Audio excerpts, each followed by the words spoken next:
Hello and welcome to the first episode of Celtic Mythology Explained. Today we're going to talk about the Druids. The term Druid comes from an old Welsh word that means oak tree. Druids were the Celtic Mystics of ancient Britain and Ireland. They were the philosophers and scientists of their day and held a very high status in society. Their main purpose was to preserve and pass on the ancient knowledge and wisdom of the Celtic people. And they had a strong emphasis on the interconnectedness of all things. They believed that everything in the universe is connected, and that humans are just one part of the great chain of being.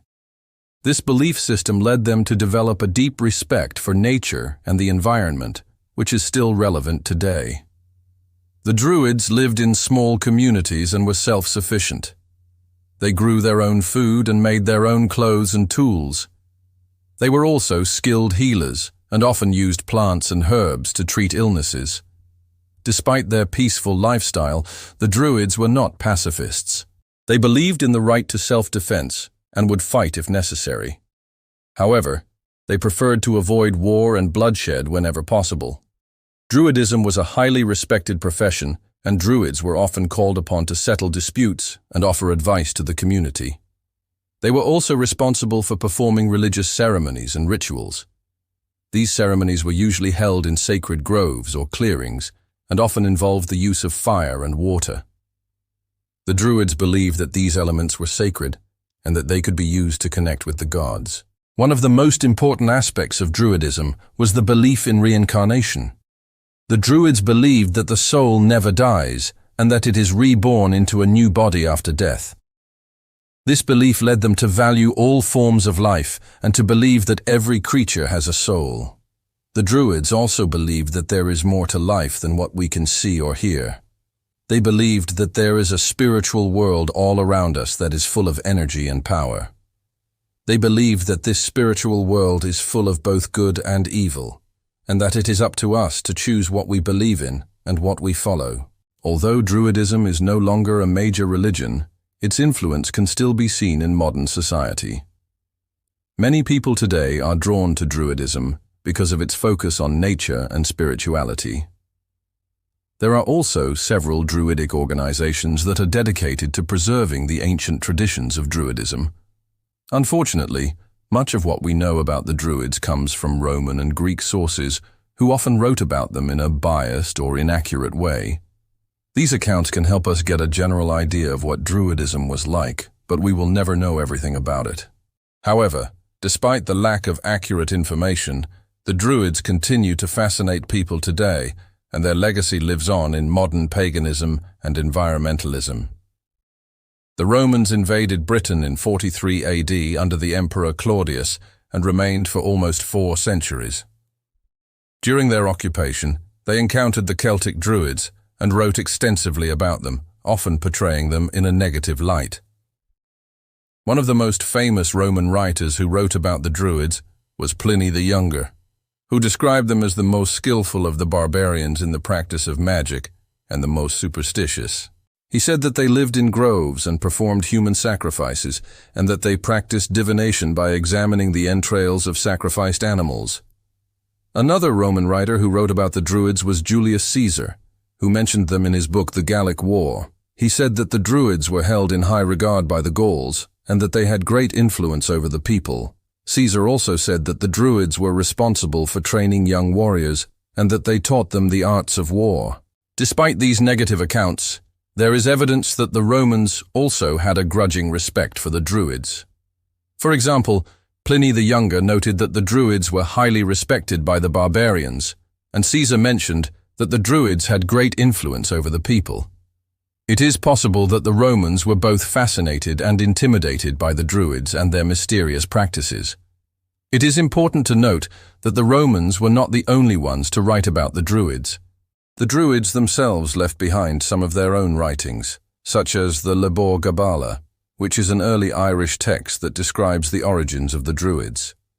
Additionally, other cultures that interacted with the Celts, such as the Greeks and the Norsemen, also wrote about the Druids and their practices.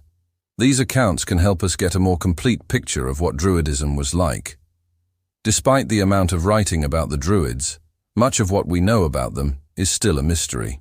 This is partly because the Druids did not leave behind any written records of their beliefs and practices, and partly because many of the sources we have are biased or inaccurate. However, the Druids continue to fascinate people today, and their legacy lives on in modern paganism and environmentalism.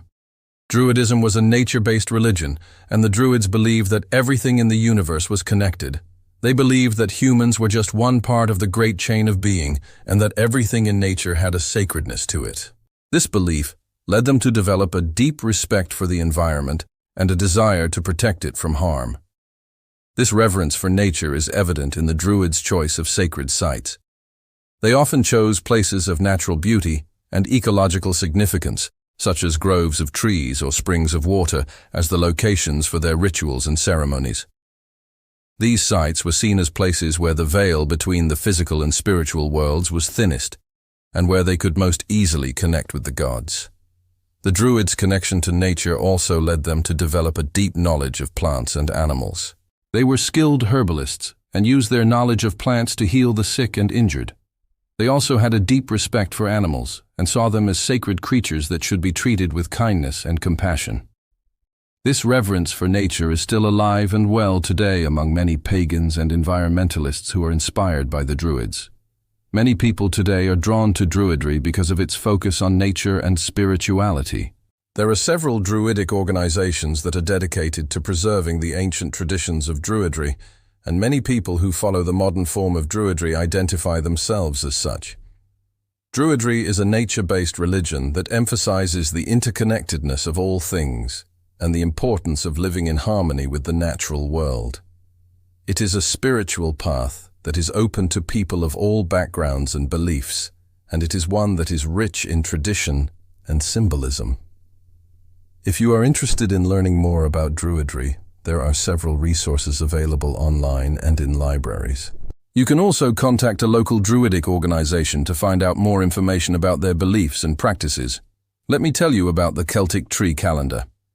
The Celtic tree calendar is a fascinating aspect of Celtic culture that holds deep meaning and symbolism. Each month of the year is associated with a specific tree, giving rise to a unique connection between humans and the natural world.